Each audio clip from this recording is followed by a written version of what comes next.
Tonight, passing the buck. The bill is passed. The House GOP's debt limit deal designed to lure Senate Democrats and the president into a debate over Washington spending. Plus, in Israel, the U.S. Embassy will always be right here in Jerusalem. That's never going to change. Expected presidential contender Ron DeSantis vows support for the Jewish state on its 75th anniversary. And protecting your mental health. Whenever you go to make a decision, just ask yourself, is this good for my brain or bad for it? All this and more tonight on Faith Nation.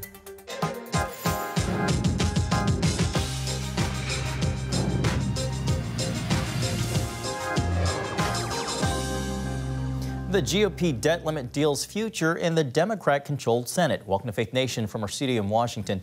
I'm John Jessup.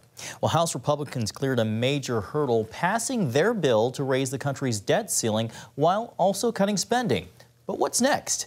CBN Capitol Hill correspondent Matt Galka joins us now with how the negotiations could play out. Matt, a critical win for Kevin McCarthy. Yeah, John, Republicans hope this bill brings Democrats and the president to the negotiating table, given the approaching summer deadline when the U.S. could default on its debts.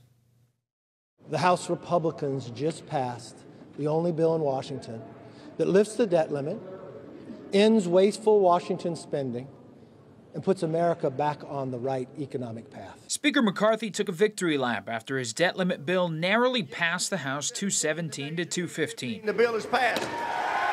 The House bill raises the debt ceiling by $1.5 trillion until March of next year, while cutting about $4.5 trillion in federal spending. Targets include recovering unused COVID relief money, rescinding increased IRS funding, and blocking student loan relief promised by the Biden administration. But now, the president can no longer put this economy in jeopardy. We lifted the debt limit. We've sent it to the Senate. We've done our job. The bill, as written, is expected to have little to no chance in the Democrat-controlled Senate. It's a bill that might as well be called the Default on America Act, because that's exactly what it is. DOA.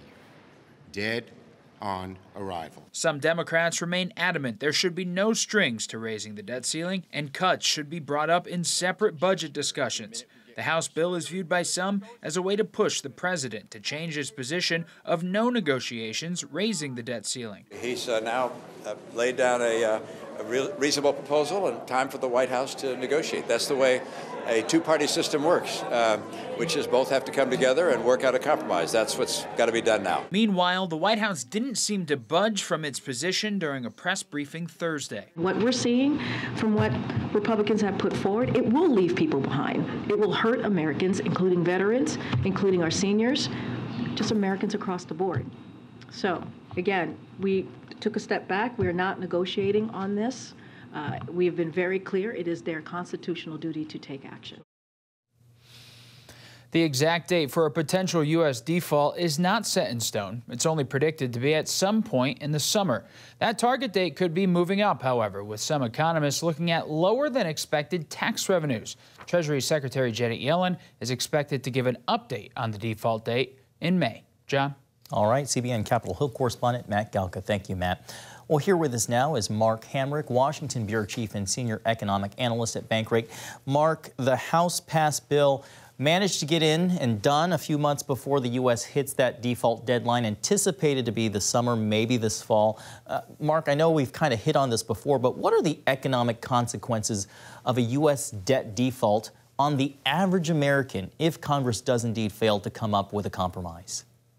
John, to begin with, we don't have a high degree of confidence that we can measure that, simply because it would be unprecedented in American history with respect to our own economy and our own ability to pay what we've already agreed to spend upon. But there is widespread agreement among economists, those who might either be inclined to have a point of view that's aligned with one party or the other, or frankly, being apolitical or non-political, and that is that it would be extremely devastating and could have large long-term consequences. Even the flirtation with the reaching the so-called X date, which occurred 12 years ago, added billions to long-term borrowing costs, and that wasn't nearly as severe as what people fear could happen here. So this is entirely man-made or politician-made, and it can be avoided. Yeah, I remember when that bond rating, the AAA bond rating, got lowered. Mark, new numbers show slow economic growth at barely over 1% last quarter. Is that a sign that the Fed's rate hikes are causing a slowdown? And on top of that, how does that bode in terms of getting chronic inflation to come down? John, there's no doubt that the pace of the economy is slowing, and the long-term growth rate averages around 2.2% in the United States, and we're about half that level here in the first 3 months of the year. Many economists think that growth could actually grind to flat here in the current second quarter and the third quarter this year, and our most recent bank rate survey of economists put the odds of recession this year at 2 in 3. Yes, inflation has peaked. It does appear to be coming down. The Fed's medicine does appear to be working, but not fast enough for the central bank's liking. That's why they're expected to raise rates again next week. In the few seconds we have left, we just hit on inflation. How about stagflation, which is the persistent inflation coupled with stagnant demand? Mark, are we in danger of heading that way, or do you think today's jobless claims point us out of that direction? It's a risk, John. There's not a precise definition for stagflation, but it does sort of have that mixture that you alluded to there, a mixture of inflation and lack of growth. And we want to avoid those negative outcomes, to be sure. All right. Mark Hamrick at Bankrate. We always appreciate your time and your insights. Thanks, Mark. Thank you. Well, a rare show of solidarity today on Capitol Hill, honoring the 70th anniversary of the alliance between the United States and South Korea. South Korean President Yoon Suk-yeol, now the third world leader to address a joint session of Congress since President Biden took office. Beyond taking aim at North Korea over its nuclear program, Yoon put a spotlight on Pyongyang's violations against human rights. People being shot in poverty for possessing the Bible and having faith. We need to raise awareness. We must inform the world of the gravity of North Korea's human rights violations. I once again urge North Korea to cease its provocations and take the right path. Korea, with the U.S., will continue to work for North Korea's denuclearization. That was just one of numerous standing ovations for Mr. Yoon from both sides of the aisle. Yoon warning the U.S. not to be fooled by the deception of totalitarian forces that, quote, conceal and disguise themselves as defenders of democracy. Well, while fending off a lawsuit filed by Disney World in his home state, Florida Governor Ron DeSantis spoke of the importance of the U.S.-Israeli relationship in Jerusalem on a foreign policy trip ahead of an expected presidential run. Reiterating Israel's right to defend itself, DeSantis pointed to Florida successfully fighting the boycott, divestment, sanctions movement against the Jewish state. He also said U.S. policy should recognize Jerusalem as the eternal capital of Israel. We must also ensure that, however the future political winds may blow, the U.S. Embassy will always be right here in Jerusalem. That's never going to change. Well, joining us now is David Brody, CBN News Chief Political Analyst. David, always great to see you. So Disney is suing the governor over the takeover of its theme park district, claiming government weaponization and targeted retaliation. David, of course, we know the fight centers on a state ban on teaching sexual orientation and gender identity to early grades. David, as a candidate for president trying to win over general election voters, how does this play out? Well, you know, the short answer and a bit of the easy narrative is to say this will help Ron DeSantis. I'm not necessarily convinced of that, however. Let's unpack this for a moment. What Ron DeSantis has done here everybody's talking about he went after woke Disney and all of that, rah, rah, pat him on the back, right? Hold on for a second. Actually, what some conservatives are saying, and it does make sense, is he's actually not doing the conservative thing here at all. I mean, for a governor to go ahead and crack down on a company over their woke policies, in essence, is an anti-conservative position. I mean, think about it the other way. What if there was a Democrat governor, a liberal governor, cracking down on a conservative Christian company like Chick-fil-A for X, Y, and Z reasons. I think Christians would be up in arms. Conservative Christians would definitely be up in arms. And so I think there's more to this than just a slam dunk win for DeSantis on wokeness. I think it goes much beyond that. Well, he's taken criticism. I know a Trump spokesperson once tweeted out that DeSantis got out-negotiated by Mickey Mouse, and then today declared White House contender Nikki Haley came out against DeSantis on jobs, saying Disney can come move to her home state of South Carolina. So, David, how big are culture wars, jobs, and the economy going to feature in this 2024 race? Well, they're obviously all going to be huge. You know, everybody says it's the economy, stupid, jobs in the economy, jobs in the economy. True, but let's also remember inflation was really bad, and look how the Democrats did in the midterm elections. They didn't do all that bad. So let's hold off on the jobs and economy being the only factor here. I think the culture wars are huge. We know abortion helped Democrats in 2022 during the midterms, and I think the school boards and the parental rights movement will definitely help conservatives and Republicans if they play their cards right in 2024. Speaking of the GOP field, David, in the minute that we have left, the #1 presidential contender there is former President Donald Trump. He's out with a new ad attacking President Biden. David, the question, are Americans ready for another Trump-Biden rematch? Wait, John, is that rhetorical? Because, look, here's the deal. It's real. It is real. Well, and that's my answer, John. They may not be ready for it, John, but it's real. And it looks more realer, if that's a word, realer. I'll look it up later. More realer. It's like funner is a new word now. More realer than ever, because the polls are suggesting indeed that Trump is the man to beat. He's always been the man to beat. I got to tell you, the oxygen, my sense, my sources, all telling me that, look, let Trump get it out of his system, let him run again, and then the Republican Party will move on. But right now, this is Donald Trump, President Biden, Part 2. And if you need me, I'm taking prescription medication. Right. Well, we've got some 500 days left before we actually get to the election, so we'll just have to wait and see. CBN Chief Political Analyst David Brody. David, thanks for your time.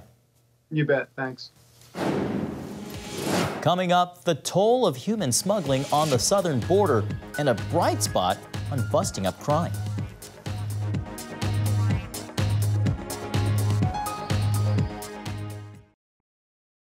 Welcome back. Tonight, we're putting the spotlight on one aspect of the ongoing humanitarian crisis on the southern border, halting human smuggling in the Lone Star State. According to the Washington Examiner, over the past 2 years, Texas state troopers put a stop to more than 9,700 human smugglers. This video shows tense moments in just one of those stops. Stop! Get down! Get on the ground! Correction, that was supposed to be 8,700. According to Texas Highway Patrol officers, 3 adults and 2 children were safely rescued unharmed after officers arrested a smuggler and scout last month in a human trafficking operation. Well, here with us now is Anna Giartelli, Homeland Security correspondent with the Washington Examiner. Anna, welcome to you.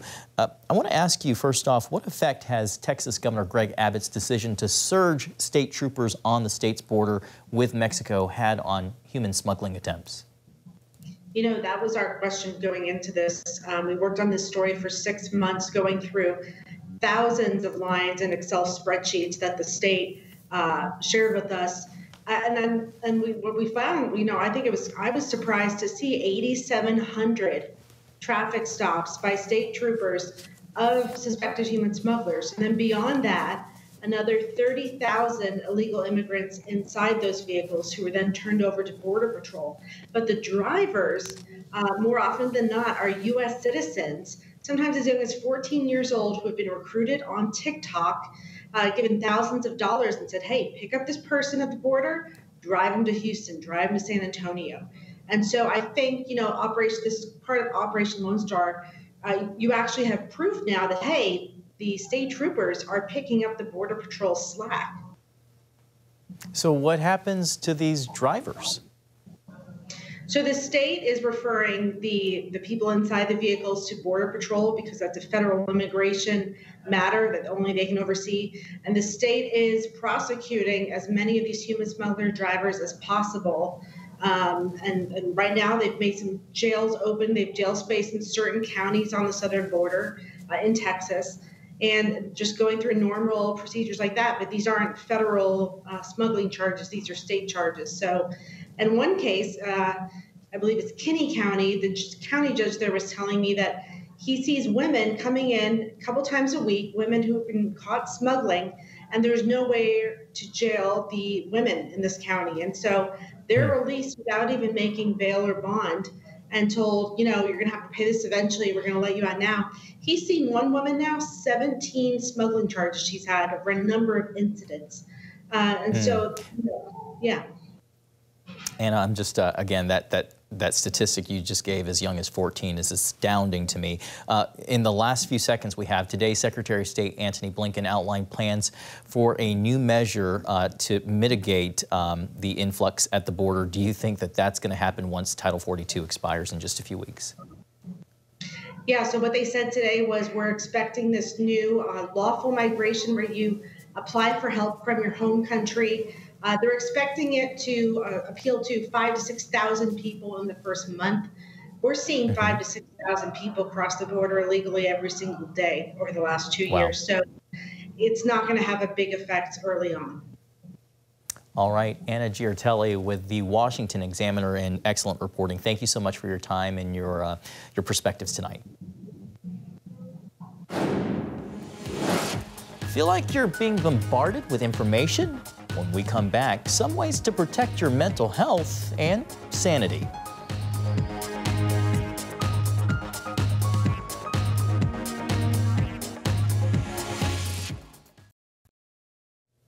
Well, everything from a steady bombardment of news to divisive politics, not to mention the reality for many, social media addiction, they're all big factors in the historic rise of anxiety and depression in America. The good news, there are things you can do to protect your mental health.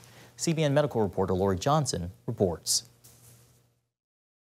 America faces a mental health crisis unlike any time in its history, with far too many struggling with depression, anxiety, and more.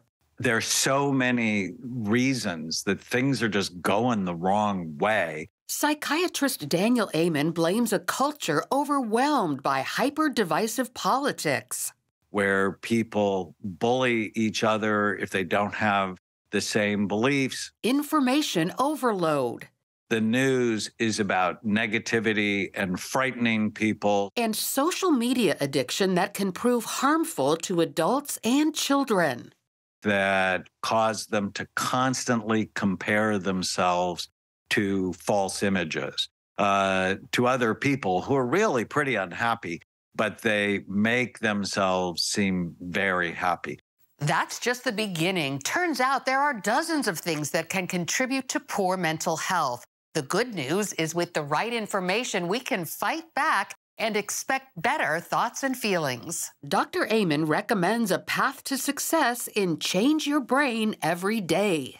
Brain and mental health, just like spiritual health, is a daily practice. Step 1 involves taking care of perhaps the body's most amazing organ where emotions and ideas originate. I have to focus first on brain health, which means you have to eat better, you need to exercise, and you need to not drink and not do magic mushrooms.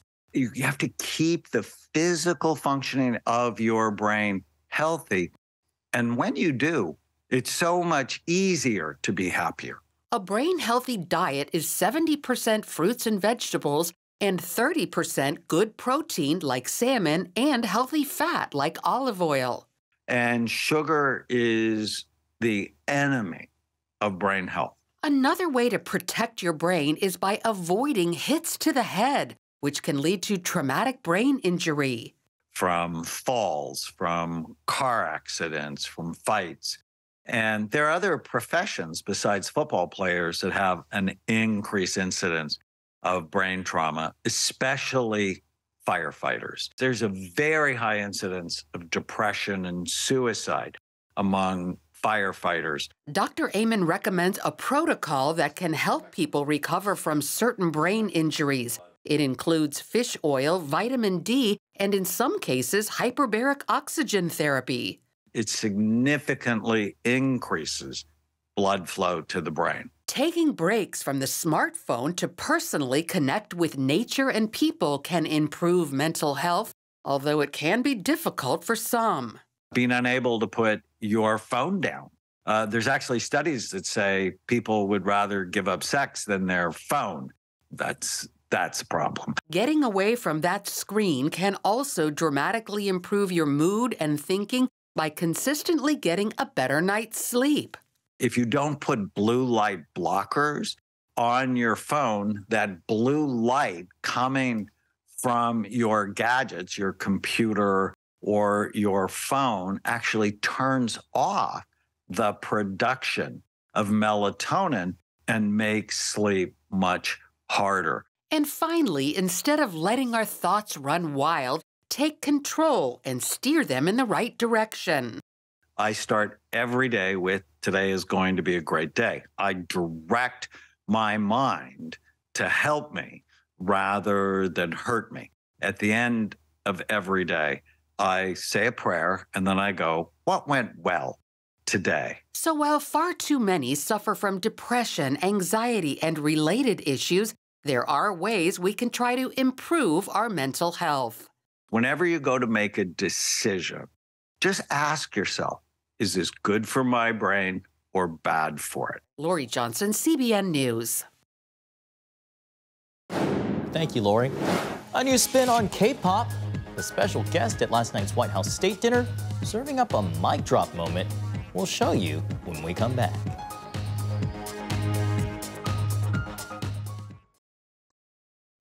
Finally tonight, ending on the perfect note. A musical and a little bit of a magical moment at last night's White House State Dinner when the president of South Korea sang one of his favorite songs, an American classic.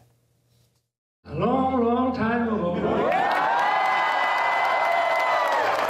something touched me deep inside the day.